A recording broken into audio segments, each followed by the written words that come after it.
Excuse me, sir. Pilang kilo, sir? 180 lang, sir. Ha? Lechon ni sibuli siya. Pilang kilo, sir?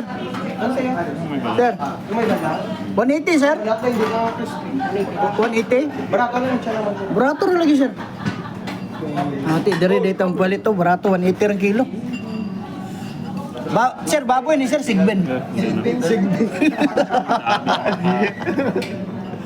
Sir, 5 ka kilo ako, sir, ha? Ginakakil. Oo. Oh, balot lang, sir, balot. Balot lang, sir, ha? Okay, sir, salamat, sir, salamat. Okay, boss. Pilang kilo, boss? Sandin ka, boss. Pilang kilo? Sandin ka, 600. 600 ra? Oh. Barato ra lagi ito kaganina, boss. 180 ra lagi, 180 ra lagi ito sa kawas. Bata ko ni boss. Ah, bata ni. Kulang dito, ilan dito, rin. Sa gawas ganyan, boss, nangutan ako, 180 rang kilo. Oo, 180 na boss. Oh. Pasig. Banda, boss. Apis sakit ko, apis, boss. Basing ano ito ba? Anay, anay. Pila, boss? 600 kilo? Sige, balik lang. Bayad na rin, boss. Oh, sige, boss. Bayad. Pilang kilo, boss? 600? Sige, balik lang ko, boss, ha?